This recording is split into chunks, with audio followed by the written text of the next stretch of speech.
If you could smell this mushroom risotto right now, you'd already be making it.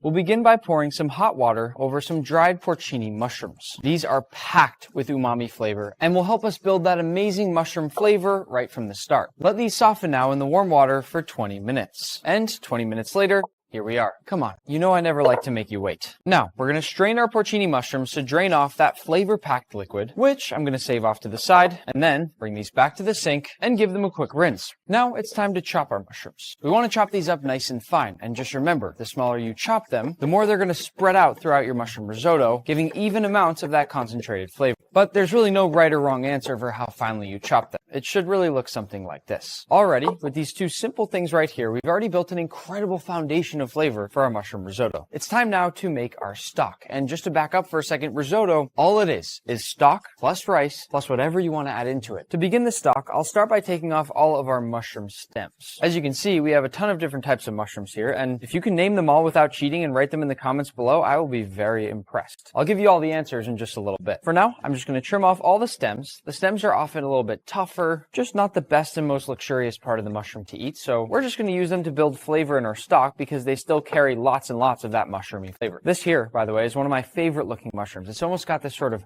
fur to it that you can pet like a dog. But I'll give you a little hint if you're still trying to write them all out. This one here is called lion's mane. Okay, all our stems go into the pot. And now our leek. I'm just going to take off the leek tops. And look at this. Remember, leeks have a lot of hidden dirt in there, even if they look really clean from the outside. So just make sure you wash them if you're going to use them in anything. I'm going to save the base of the leek and take the leek tops. And after a quick rinse, cut this into strips. Doesn't really matter too much what size. And drop it into the pot along with those mushroom stems. Then, for our shallot, I'll trim off the stem, peel off all the skin, and surprise, surprise, this goes into the pot as well. Finally, we'll add in our porcini soaking liquid, and then top it all off with some chicken stock, a Parmesan cheese rind, which is the chef's secret to getting a super flavorful stock or broth. It is the best thing ever, and a generous pinch of salt. Move this over now to a burner, and set it over medium heat to let this simmer while you prep the rest of your ingredients. First, our mushrooms. As I cut each one, I'll give you the names, and we'll see if you got them all right. The first one is a shiitake mushroom. You may recognize it more if I show you a cross-section like this. In addition to being a classic risotto mushroom and being packed with umami, earthy, and slightly smoky flavors, shiitake mushrooms also work great if you're ever in need of a disguise.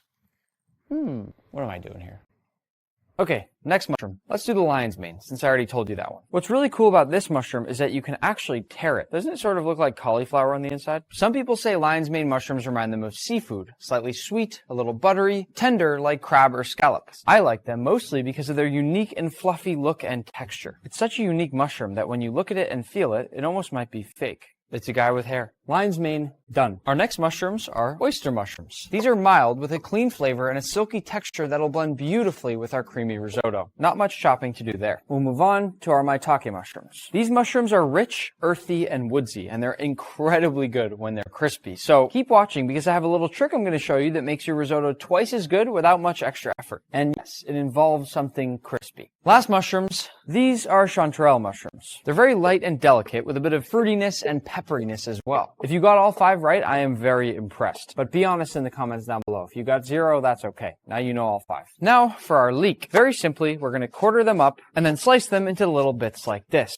It makes things more fun than using onion every single time when you're cooking. Last thing to chop is our shallot. This is basically a fancy, sweet mini onion that works perfectly with a risotto. And we want to chop it up here nice and fine. You want them fine enough here that they'll basically end up melting into the risotto. Our prep is done, so let's cook. First, I'm going to move my stock carefully off to the side here. We'll let it keep cooking. And now into our risotto pot with a little bit of olive oil. I'm going to grab my mushrooms, but remember how I told you I'd teach you a little trick that had to do with something being crispy? I'm going to take about a cup of those mushrooms, try to make sure you get a few of each one, and reserve those off to the side before I then go back here. And working in batches, I'll add in my mushrooms along with a little bit of salt, and then toss on a lid to let them sweat. We're doing this in batches because we don't want to overcrowd the pan. We want to give our mushrooms space to cook. As you can see from all the water collecting on our lid, this first step here allows them to release some of that moisture. See that? And then once the lid's off, we'll just stir them around. If you put them right into the risotto without cooking them like this first, they become really mushy and sometimes a little bit gooey, and we don't want that. Once this batch is done, I'll toss it off to the side, and then repeat this same process with our 2 other batches. This step is so important. Look at all the water that comes off this lid. We're getting all of that out now so the mushrooms don't taste mushy later. These ones are done, so I'll move on to my last batch, but fast forward through this part so you don't have to watch it. It's the same thing again. This next step is my favorite part of my mushroom risotto recipe. We're going to take these reserve mushrooms that we had, add a little olive oil to a pan, along with the mushrooms and some salt, and then same thing as last time, lid on for just a minute or 2. That's going to help speed up the process of getting rid of some of that moisture. And then lid off,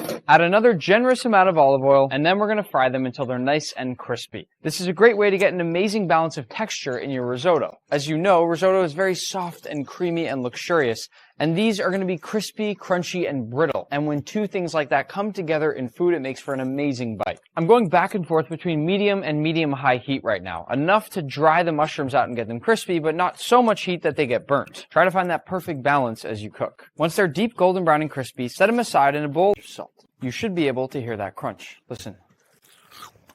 To cook our risotto, we'll start with 2 tablespoons of butter, along with our chopped leeks, our finely chopped shallot, and our chopped porcini mushrooms from earlier. Stir this over medium heat for about 10 minutes or until soft and translucent, while also breaking up any clumps of mushroom in the process to make sure everything is fully mixed. And once your mixture looks something like this, add in some minced garlic, stirring this for just 30 seconds before then adding in your rice. This here is arborio rice. It's a short grain rice that's the #1 pick for making risotto. This next step here is called toasting the rice. The goal is to stir enough that you coat every single grain of rice in butter. And this step is what's going to get you a creamy but still al dente risotto at the very end. As a reminder, we're still doing all of this over medium heat, and the key here is to stir, stir, stir. Just when you think you may have stirred enough, do a few more just to be extra safe. Whether you're cooking along with me or just watching, get ready to see one of the best smells you'll ever experience in the kitchen. Adding the white wine here to deglaze the pan. For me, this is the step where it really starts to smell like risotto. Once we see that most of that wine has evaporated, we can switch out our spoon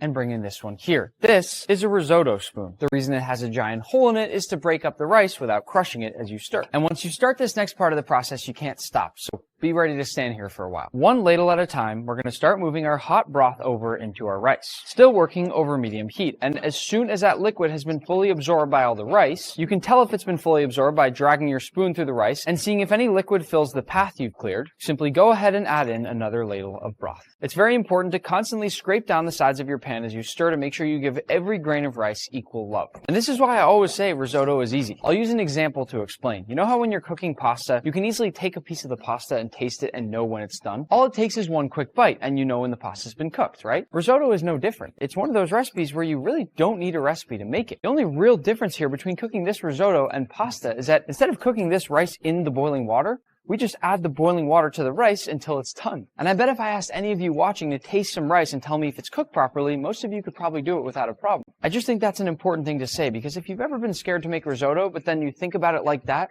suddenly becomes a little bit less complicated. A natural follow-up question to everything I just said might be, how do you know when a grain of rice is perfectly cooked? Well, aside from just taking a simple taste like this, where just from that first bite you can already tell it needs a few more minutes, if you take just a single grain of rice and bite it in half, you'll see that there's a little white spot on the inside. And I can see right now that that white spot is too big. But once you get it to the point that it's only a tiny little white dot, that signals that your rice is al dente. It might seem a little strange that we cook risotto this way when every other rice dish seems to be cooked in a completely different manner. The reason is simple and pretty similar to what we talked about before. We cook it this way because slowly adding in that hot stock and stirring releases just enough of the starch from the rice to make it perfectly creamy while still allowing each grain to stay al dente. And the process doesn't take too terribly long either. It's only about 18 to 20 minutes and then your risotto is done, which reminds me that ours is probably only a minute or 2 away. You see how beautifully creamy this is without having added any kind of cream or cheese? That is the magic of risotto. One last little splash of broth and I think our risotto is going to be perfect. I probably tasted this about 15 or 20 times as I was cooking. Just small little bites like this is all you need. I want you to get one more quick look at how creamy and silky this is. We have not added anything but those few bits of butter at the start. All that creaminess comes from the combination of that starch in the rice as well as that stock we made to get this silky risotto goodness.